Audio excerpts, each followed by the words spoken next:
Why is your position different now? It's not different now. It depends on what the president decides to do, and then what we pick up as Congress. But it's all a I'm saying law, is most. actually. All I'm okay, and so all I'm is it saying up to the is president? all I'm saying is most Americans say if you're working, you should get paid. If you're not, that's a different question. Now, in the past, but that's not the law you signed. You didn't say when you voted yes on this that you voted for in 2019. You didn't say the caveat if they're working, they get paid. It said all furloughed workers get paid. I'm just commenting.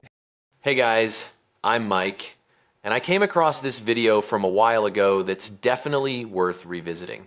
It features Kaitlan Collins on CNN doing what a lot of viewers wish they saw more often, refusing to let an elected official dodge the question. The segment turns into a clear example of how deflection, repeated talking points, and topic shifting work in real time, and what it looks like when a journalist doesn't let it slide. Before we dive into the full story, comment where you're watching from, and don't forget to like and subscribe so you don't miss the next one. Let's watch the clip together. My source tonight is the Republican Congressman Jim Jordan of Ohio, who is the chairman of the House Judiciary Committee and also sits on the House Oversight Committee. So thank you for being here tonight. In addition to your titles, you also have 56,000, I think, federal workers in your home state of Ohio, 6,000 in your district alone. Do you think that at the Wright-Patterson Air Force Base? Yeah. Do you think that they should all be getting back pay?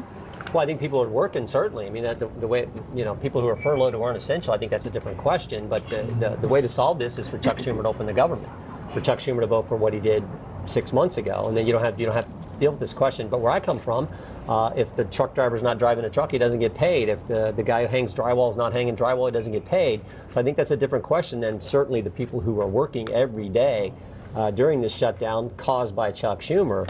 But the question is moot if Chuck Schumer would simply do what he did 6 months ago, do the common sense thing, vote for the level of spending that he and all the other Democrats agreed to just a few months ago. So your stance is if you're going to work, you should get paid. Certainly. If you're at home, you should not get paid. Well, I think that, no, what I'm saying is that's how most Americans see it, I believe.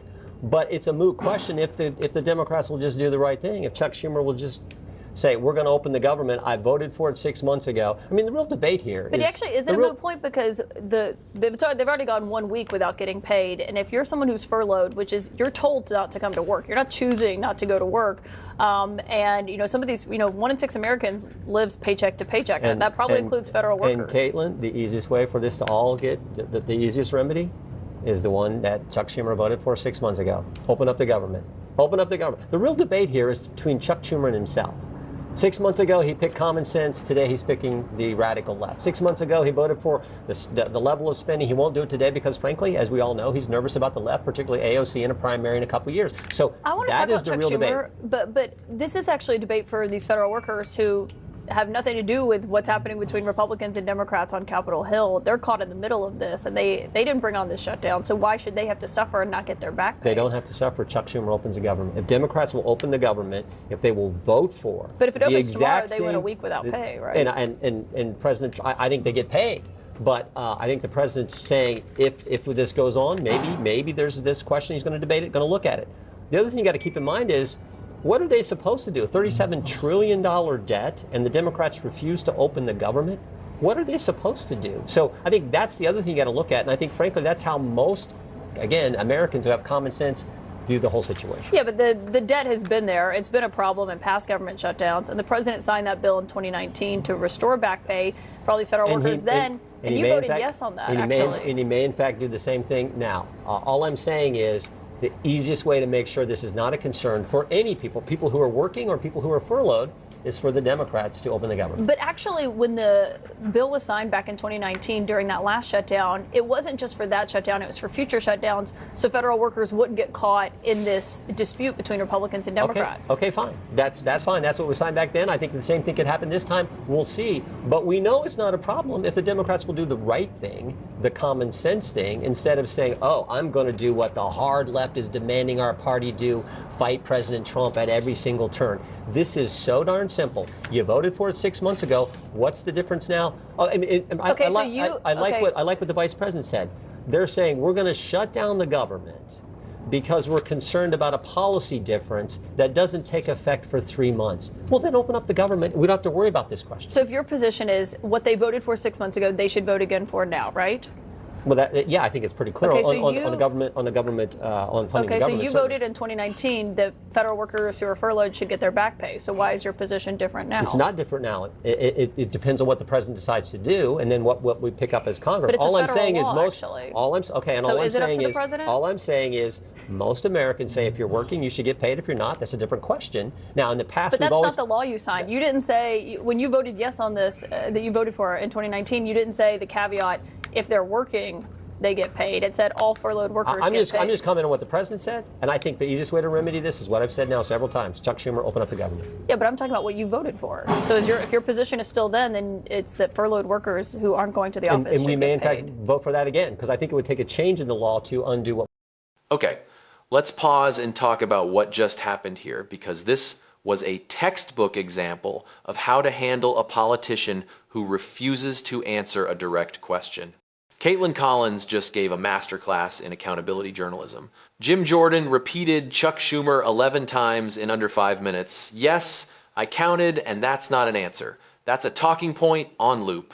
And instead of letting him run out the clock, Collins kept pulling him back to the actual question. Should federal workers receive back pay? That's where it gets especially revealing. Jordan rolls out this truck driver analogy. If a truck driver isn't driving, they don't get paid. But that analogy completely misses the point. Federal workers aren't choosing to stay home. They're furloughed. The government is literally telling them not to come to work while politicians fight. That's not working. That's being locked out by your employer. And Collins knows it. So she presses harder and brings up the 2019 law Donald Trump signed, which guarantees back pay to furloughed federal workers during shutdowns. Not just that shutdown, but all future ones. And here's the key detail. Jim Jordan voted for that bill. So Collins asks the obvious follow-up. Why is your position different now? Jordan says it's not different, and then immediately explains how it is different by trying to add conditions that were never in the law. The 2019 bill didn't say only if they're working. It said furloughed workers get back pay, full stop. The strongest moment comes when Collins flips his own logic back on him. Jordan keeps saying Democrats should vote for what they voted for before. So Collins asks, essentially, you voted in 2019 for back pay. Why don't you vote for what you voted for? And at that point, there's no answer, just another pivot back to Chuck Schumer, open the government. This is what real accountability journalism looks like. Collins doesn't let him rewrite his record. She doesn't let him hide behind slogans. She holds him to his own vote, his own words, and the actual law. Because what's really happening here is simple. Federal workers are being used as leverage in a political fight, and Jordan is hoping people won't remember how he voted before. Collins remembers, and now so do we. That's how you interview a politician. So on these subsidies that you're talking about, that's what Democrats are basically saying is their chief demand here. They expire soon. You do have people in your district who are in the Obamacare marketplace. I think it's about 36,000 of them, unless you have a different number. Do you believe that the subsidies should be expanded so premiums don't go up?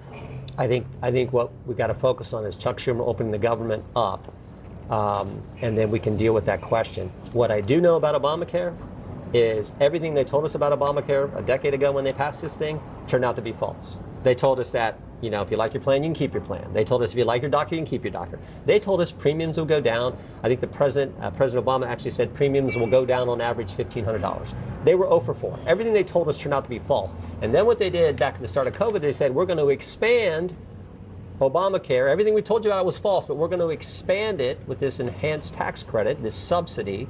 And then again, they renewed it and said, we're not only going to expand it, we're going to extend it. And now they want to extend it again. And Hakeem Jeffries said 1 year is not enough. We got to do it for 2 years, or we're not even going to discuss anything. So I think that's the history.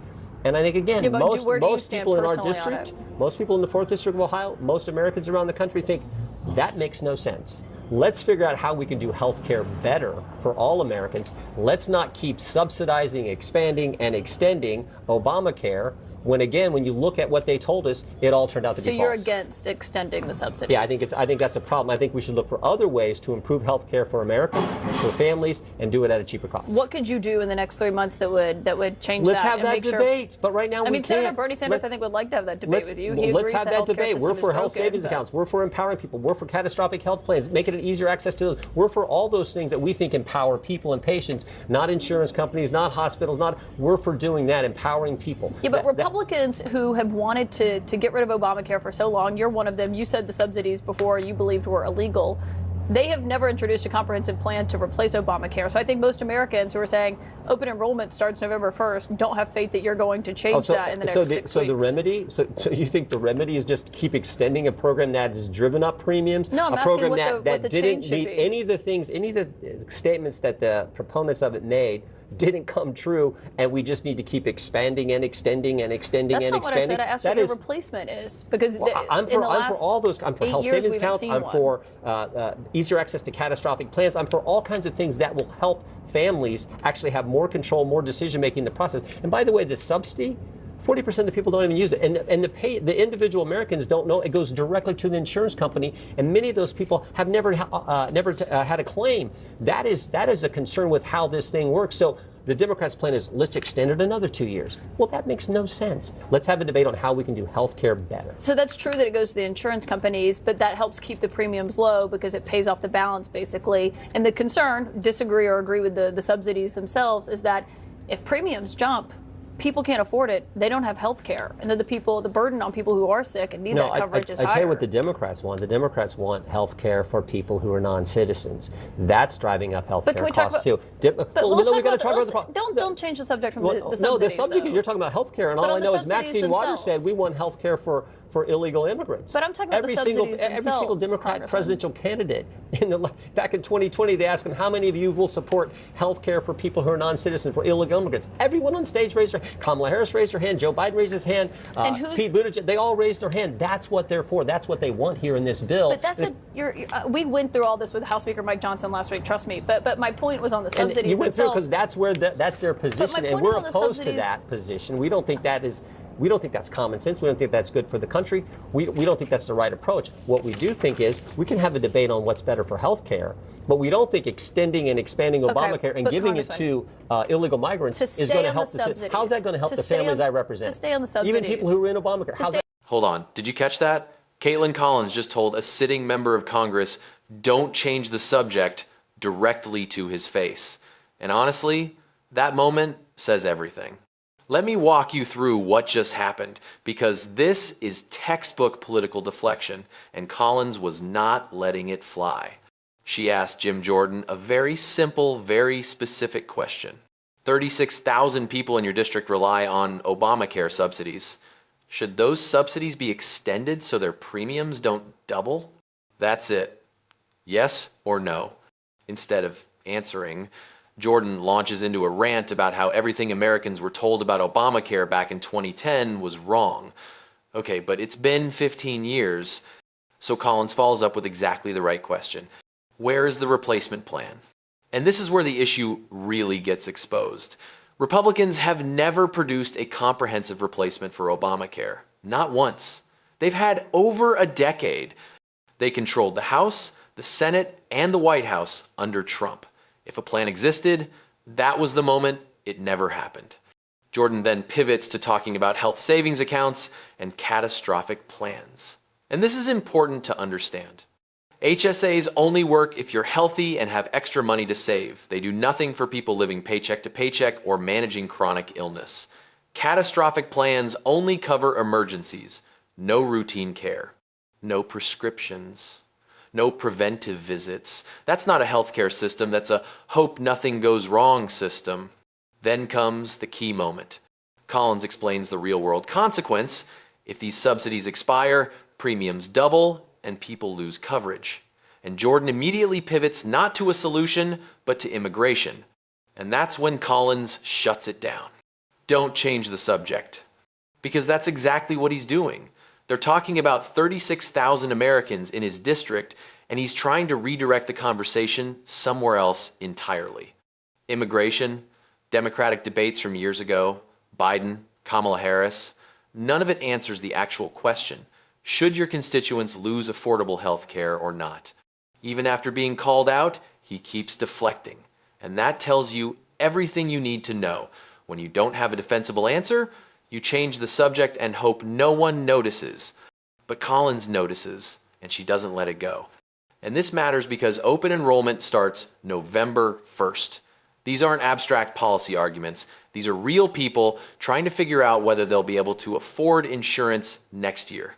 And their congressman can't give them a straight answer because saying, yes, I'm okay with your premiums doubling sounds bad, and he knows it. That's why journalism like this matters. Not shouting, not punditry, just asking the question, refusing to let it be dodged, and holding power to account in real time. About No, how's that going to help him? How is that going to help him? Your fellow Congresswoman, Republican Marjorie Taylor Greene, has a very different opinion than you on this, and she said that she's carving her own lane. She's disgusted that health insurance premiums will double if the tax credits expire this year, and she says not a single Republican leader in leadership has talked to us about this or given us a plan to help Americans with their health insurance premiums doubling.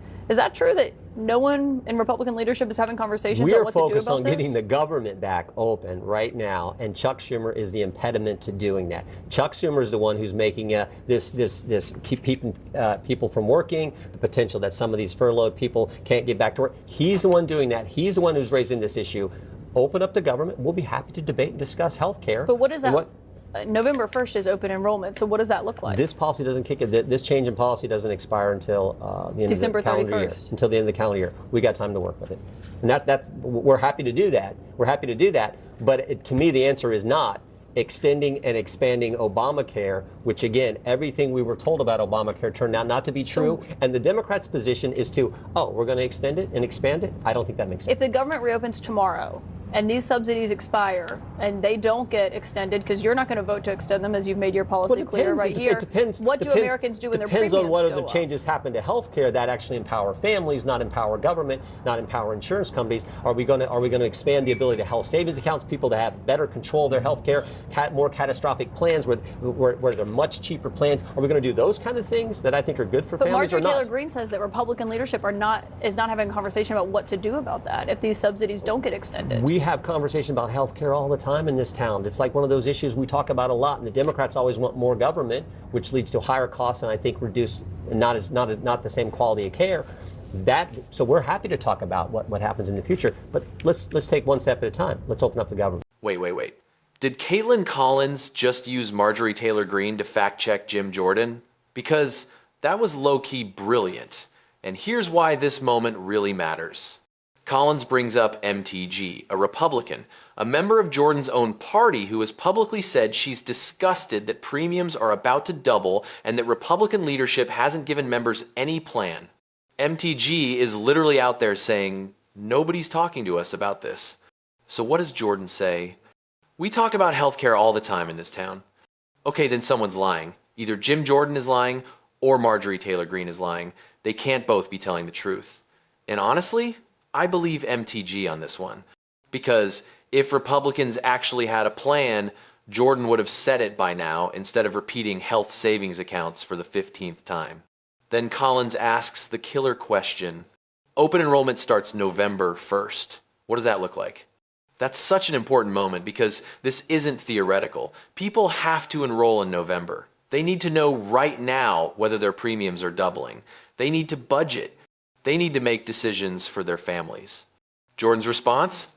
We have until December 31st. No, you don't. Open enrollment isn't in December. It starts in November. People can't wait until the last minute to find out whether they can afford health care. That's not how real life works. And Collins doesn't let him slide. She asks him directly, you're not going to vote to extend the subsidies, right? And once again, Jordan gives her nothing. Just vague talk about empowering families and catastrophic plans. That's not a healthcare policy. It's a PowerPoint slide. Where's the bill? Where's the legislation? Where's the actual plan? What really gets me is Jordan's constant fallback. Let's open up the government, then we'll debate healthcare. But Collins already laid out the timeline. Open enrollment is November 1st. Subsidies expire December 31st. You don't get to say, we'll figure it out later when people need answers now.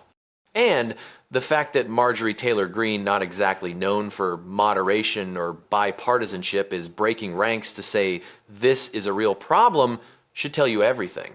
When MTG thinks your party isn't doing enough on healthcare, you've really screwed up. This is what accountability looks like. Collins isn't just asking questions. She's using criticism from Jordan's own party, locking him into a timeline, demanding specifics, and refusing to accept empty promises about future debates. Because those 36,000 people in his district can't pay their bills with talking points, they need to know if they can afford insurance, and their congressman can't tell them. So what do you think about this moment? Drop your thoughts in the comments, make sure to like and subscribe, and I'll see you in the next one.